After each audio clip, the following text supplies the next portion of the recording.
Lighting is very important to how we see the figure. It helps create a pattern of highlight and shadow shapes on the form, which gives us the illusion of dimension. There are two types of shadows. Formed shadows are those found on the form itself, like on the hand in this example. They turn away and receive the least amount of light as the hand rounds out on the furthest planar edges. These shapes have soft edges and range in value from light to dark. Cast shadows are those formed when an object blocks the light in front of the form. These shape edges are hard with a constant value in color and no blending. In comparison with the brightest highlight, the cast shadows provide a sense of high black and white contrast. As an artist, you should become familiar with seeing these because they help guide you in developing a stylistic approach to drawing the figure. Today we are introducing two final colors to our palette, Cadmium Yellow Medium and Permanent Green Light. As you can see, compared to Cadmium Yellow Light, Cadmium Yellow Medium is warmer because it has a slight red or orange quality. You can use this to push your highlight value range warmer or soften your shadows. Permanent Green Light can be used warm or cool depending on how you are mixing it. With this simple palette, you can achieve a broad range of color. Remember that the earth tones help create a sense of value with color and reflect subtle color shifts, like on the color wheel.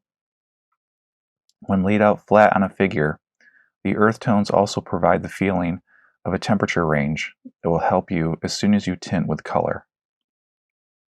In this example, the figure is being lit upwards from the lower left, so the highlight shapes are warmer in those areas. As they continue diagonally, the figure receives less light and gradually falls into shadow. Each shape is a planar shift of the body and becomes a different value of warm and cool, but still only using the earth tones.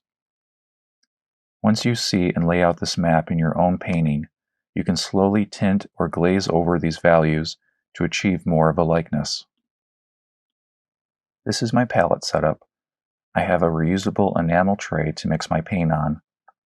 I place my colors on a wet paper towel inside the tray to keep them wet longer. When I'm done, I'll cover my tray with saran wrap to prevent it from drying. When I start my gesture drawing, I use burnt sienna and look for an interplay of shapes created by the pose of the figure. Major axis lines like the tilt of the head, the clavicle bone below the neck, the bottom of the rib cage, the direction of the hips, legs, arms, and feet can visually be extended as lines across your picture plane and create a shape as soon as it hits another axis line. These shapes will help you place the figure on your page. I also use a combination of transparent and opaque paint with water to capture a sense of weight and shadow so that the drawing is closer to how I remember seeing it for the first time.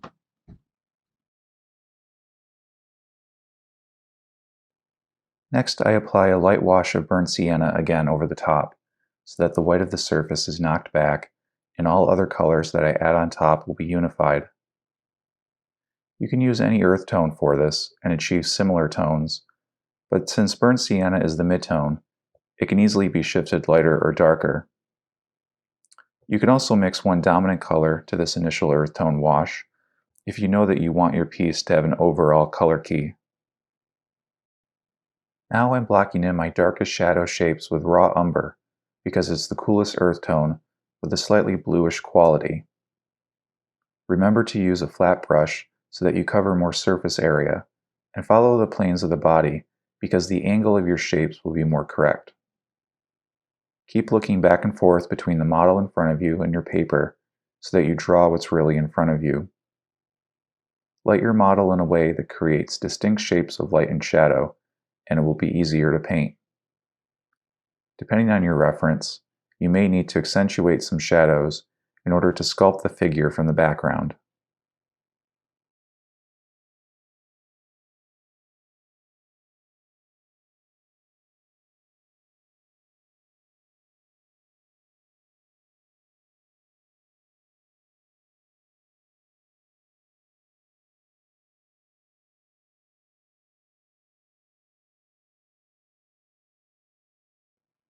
Next, I'll block in my brightest highlight shapes. Here I'm using Cadmium Red Light, Yellow Ochre, and White to begin. I may need to also add Cadmium Yellow Medium. I start at the top where the figure catches the most direct warm light and work my way down. I notice that the highlight color on my reference starts to shift cooler as it leads down. So when I work on those areas, I mix burnt umber, white, and permanent green light because it has some yellow or green to it, yet is still warm.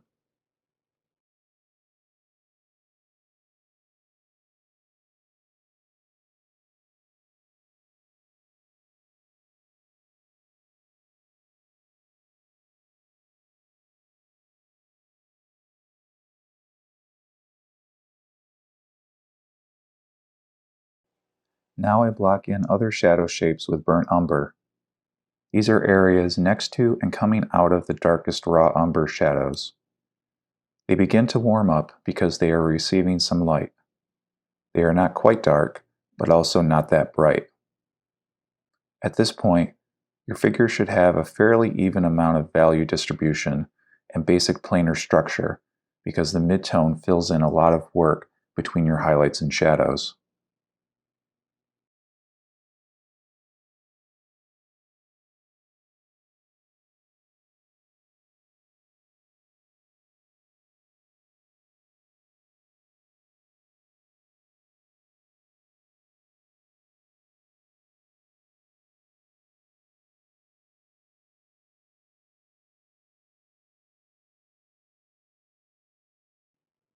At this point, I like to block in my background so that I see how my values and color on the figure are relating.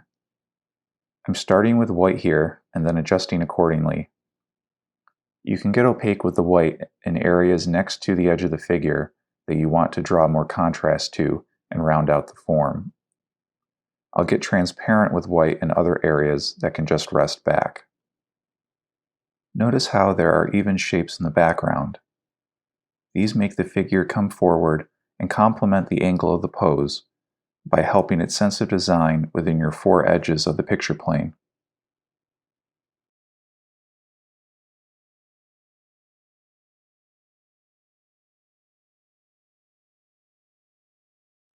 I'm now readjusting my highlight shapes because they dried lighter than expected.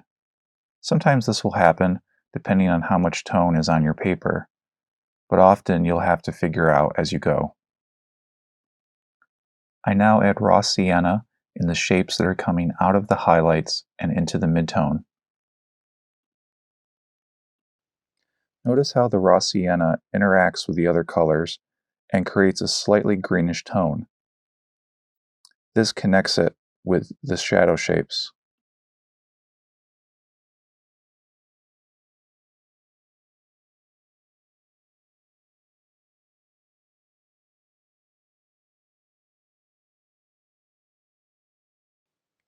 Now I'm going to push my cooler highlights with a combination of raw umber or black with white and ultramarine blue.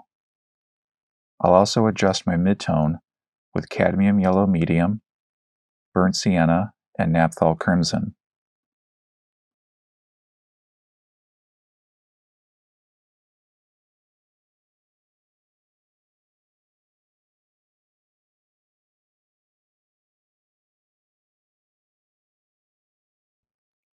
Now I'm using a combination of raw or burnt umber, white, and permanent green light to glaze and tone some of the areas that I want in cooler shadow.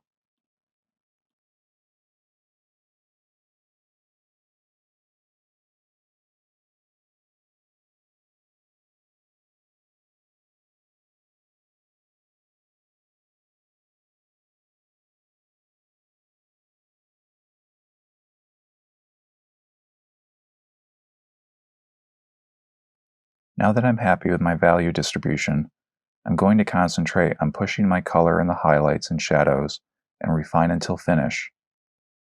I'm adding cadmium red light in areas receiving the most direct sunlight from the source, naphthol crimson in cooler highlights just outside the light source, and ultramarine blue or permanent green light in my deepest shadows.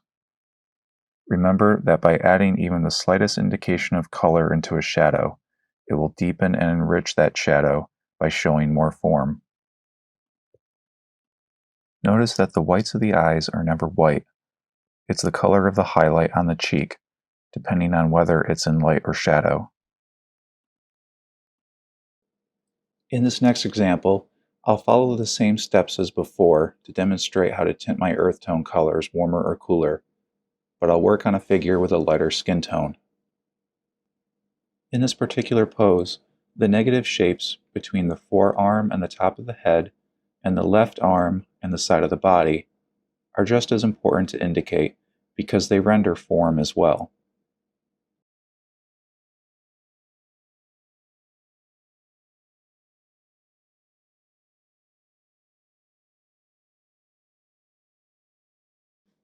Remember to start painting with your darkest darks and then brightest brights, and alternate in between and refine until finish.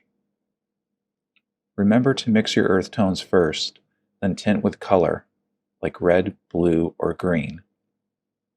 Yellow is the color of value as well. Depending on your style, you may decide to play up the color in your pieces, which is fine, but know that subtlety lies in the muted gray earth tones first. Then we draw attention to something with color.